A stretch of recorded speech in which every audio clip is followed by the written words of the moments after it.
Hi, it's Mr. Warren here. Today we're going to look at an essay question for Of Mice and Men. We're looking at Curley's wife. Okay, firstly, when you approach an essay question, it's really good to think about your assessment objectives and what you're actually being given marks for. So the first thing you're given marks for is your use of quotes and how you use those quotes to support your ideas, and also how you use those quotes to show different relationships between the characters. So you need to use quotations to support your argument. Those quotations will help illuminate or make clear your points about the characters' relationships, attitudes, and motives. So the reasons why they feel a certain way and the reasons why they act in certain ways. You also need to demonstrate an ability to show an overall understanding of the character through appropriately selected sequences of quotations. So you're going to use those quotes to build up an image of this character. Now, all of that is 1/3 of your marks. The other 2/3 of your marks, so the vast majority, comes from context. So AO4, you're looking at social, cultural, and historical context. So it's really important you understand when the novel was written and how that affects how the characters are portrayed. So you need to show how the history of the book is important when thinking about its meaning, show you understand that when the book was written affects the way the characters are presented, how they interact with other characters, and how they behave. It's also really good if you can explain how the texts are important at different times. So how was this novel seen when it was written, and how is it seen now? If you can add that in, you're looking at a really good response. So those are your assessment objectives. Make sure you've got that clear in your head.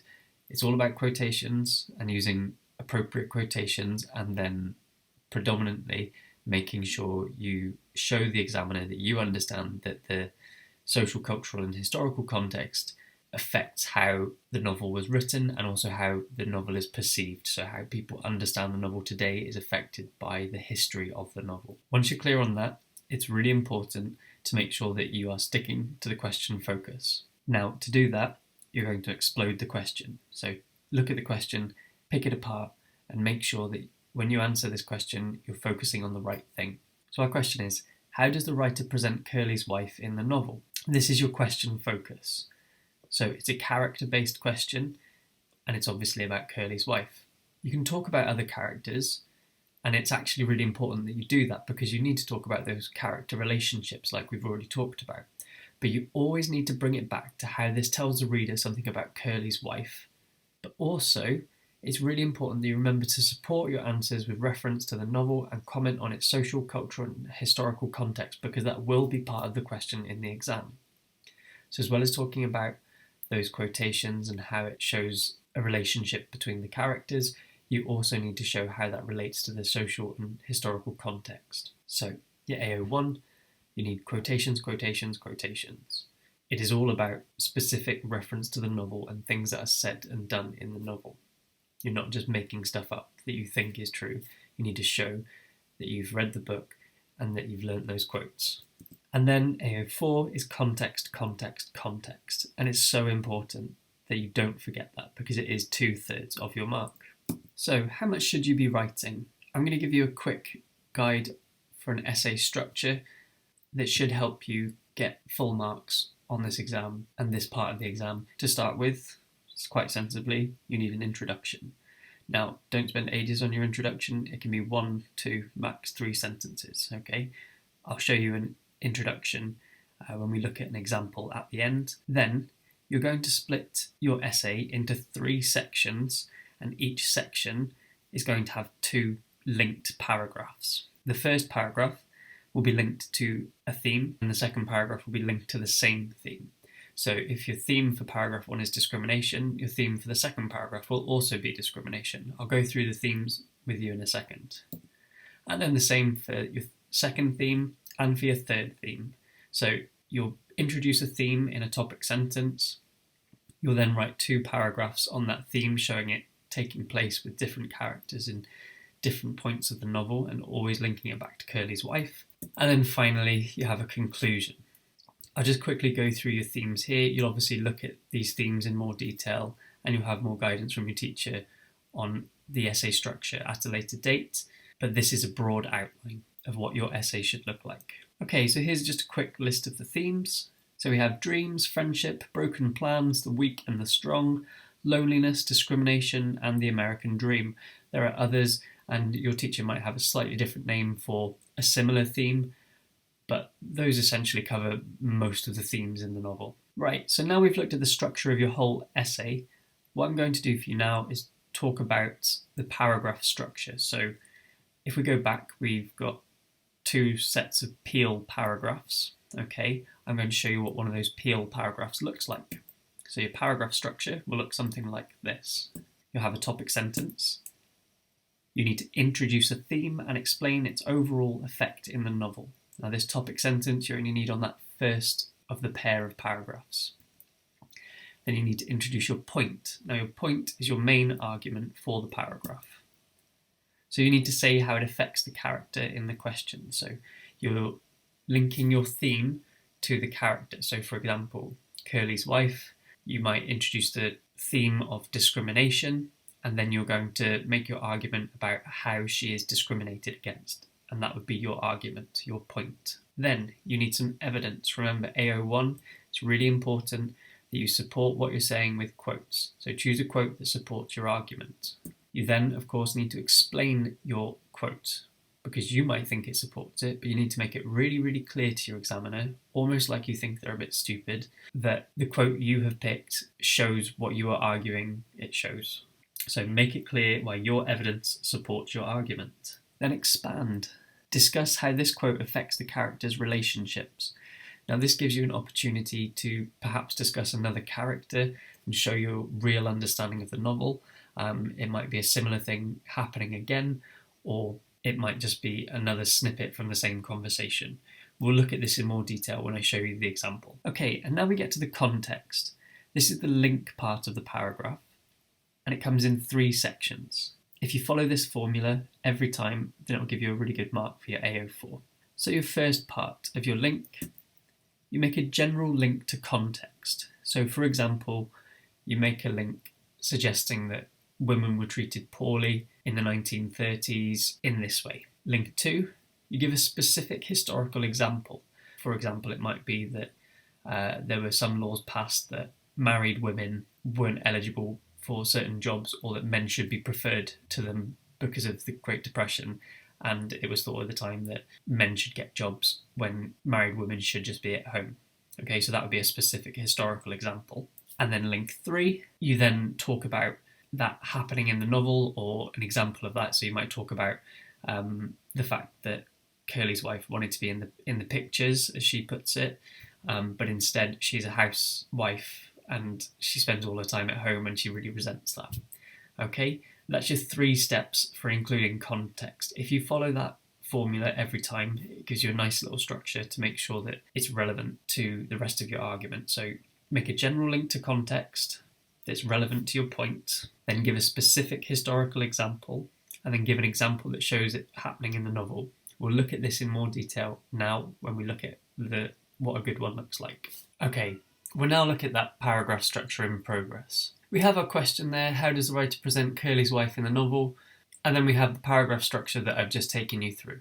You can see at the very top, I've included a very short introductory sentence. Now your introduction really doesn't need to go on and on for a very long time. It can be quite short and succinct. Really, you just have to refer to the question and give an overview of your thoughts. So for example, Steinbeck uses Curley's wife to explore the injustice of different aspects of American society in the 1930s.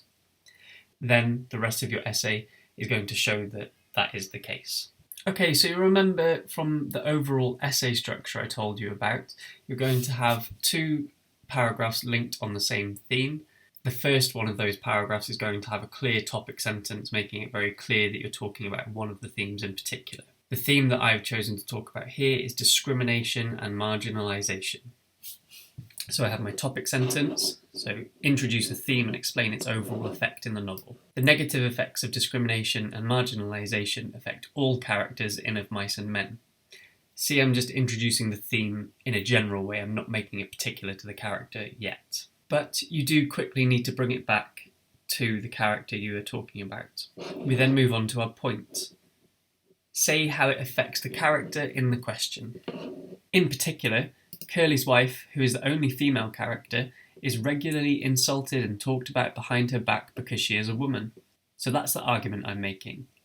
That Curley's wife is discriminated against or marginalised because she is a woman.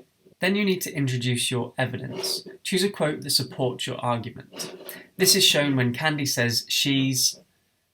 Okay, you need to go to chapter 2 here and find the quote that I'm referring to. Read the rest of the paragraph to give you a clue. But the quote you're looking for is suggesting that she's acting promiscuously, that maybe she's flirting with other men, or maybe she has her eye on them, for example. That leads us nicely into our next bit, our explain section. So make it clear why your evidence supports your argument. Now, I've already sort of done that for you. So the evidence here is suggesting that she is acting promiscuously, despite only having been something. Maybe it's been for a short time. What's important with your explain is that you make it clear to your examiner why the evidence supports your point. Then, if you're able to, you need to expand on that. Now, this little expand in the paragraph is going to help you get a greater AO1 mark for showing your understanding of the different characters and their relationships and motives, okay? So if you have a little bit more that you can say, so either discussing a similar relationship or interaction with another character like I've done here, so we have the first quote from Candy and then I've got something from George to support that, or perhaps you've got something else to show her motivation or something like that, you could put it in too. So furthermore, George is comfortable calling her a blank, and a blank, even though he has only just met her. You'll obviously have to go away and find the quotes that you think I'm referring to here. Hopefully they should jump out at you when you read chapter 2 for the second time. Now, your expand isn't strictly necessary. However, as I said, if you're looking for those AO1 marks and you're looking to push your mark on, it's really useful to incorporate it to show that you really do understand the different relationships that are happening within the novel. Okay, next we're going to look at context. Now, the context is split into 3 separate parts. The first thing you need to do is make a general link to context. So that's your first part of the link section. So you're going to start your first general link to context with something like during the 1930s or in the 1930s or at the time, something like that, to indicate to your examiner that this is where you're going to start talking about context. During the 1930s, women were often caught between a rock and a hard place when it came to what to wear. That's quite a general statement. The next thing you need to do is to give a specific historical example. You said that there's a difficulty with women and what they had to wear. So now I'm going to explain what that difficulty is, what that rock and a hard place situation is. Women were expected to dress for the pleasure of men, but also they were then scorned if they attracted too much male attention, and it was seen as the woman's fault if they were flirting with a man and if he acted inappropriately. So if there was maybe aggression or something like that, that for some reason they thought it was the woman's fault. So women were expected to dress nicely, partly for the pleasure of men around them, but were also scorned by men and accused of inviting, sometimes aggressive, sexual attention. So we can see that happening in the novel, but that's my specific argument after my general one. Then finally, we're going to show it with our third part of the context section, give an example that shows this happening in the novel. In the novel, Curley's wife is presented with blank. This leads the men to describe her as blank, but they also call her a blank for speaking to men other than her husband, showing the impossible situation she is forced into as a woman in the 1930s. In that final link, it is nice if you can quickly bring it back round to the general point you were making. So saying that she was in an impossible situation with, how to dress. I'm sure if Steinbeck chose to characterise Curley's wife differently and she didn't dress nicely, then I'm sure the men would have had something to say about that as well. We're going to have to do some research to find out about the 1930s in America. Without that knowledge, you're not going to be able to get those AO4 marks, which make up 2/3 of your essay questions. Now we've looked at a model paragraph, you need to do one of your own. Here's a quick reminder of the essay structure. So we've covered the introduction, I've given that to you. We've started to talk about theme 1, and we've done the first of one of these Peel paragraphs. You now need to do the second Peel paragraph. We're going to stick with that same theme of discrimination, but this time we're going to look at chapter 4 when Curly's wife is with Candy, Crooks and Lenny in the barn. In our first paragraph, we talked about how Curly's wife was discriminated against for being a woman. Now in this scene, it's the other way round. Curly's wife isn't the one who's being discriminated against so much. She very much is discriminating against Candy, Crooks and Lenny. I'll let you make your own argument, but this might be a useful sentence starter for you. You're obviously going to need some evidence to back up your point, so you might want to say something like, this is shown when she calls, and then find some quotations from chapter 4 showing what she calls the other men. You might just want to focus on one of them. You need to explain that, so suggest what the quote you've picked means. Expand on that then. Similarly, when she talks to, you could pick one of the other characters then. She says, so first of all, you might talk about what she calls Candy, or you might talk about what she calls Crooks, or you might start off talking about Lenny. And then once you've done one of them, you talk about the other one, or you briefly mention both of the other two in your expand section. Then is the context. Now, depending on who you decide to focus on, whether you decide to talk about Crooks, for example, you might talk about how Curly's wife, being a white woman, is or would have been seen as higher up in the social hierarchy than Crooks because of the colour of his skin. Or maybe Lenny, you might talk about the fact that he has his learning difficulties. Or Candy, the fact that he is old and disabled because of not having one of his hands. So you make a general point about how people like that were treated at the time. Then give a specific example. So if you go with Crooks, for example, black people weren't treated fairly in 1930s society, might be your general link. Then you give a specific example. Now I'll leave that up to you what your specific example is going to be. And then link 3, give an example that shows this happening in the novel. So general link to context, a specific example of what life was really like for people in the 1930s, and then give an example that shows this happening in the novel, so where the novel reflects what used to happen in real life. I hope you found this video to be a useful start for your essay. Remember, you can always go back through and pause at different points if you want to look at the essay structure or any of these sentence starters.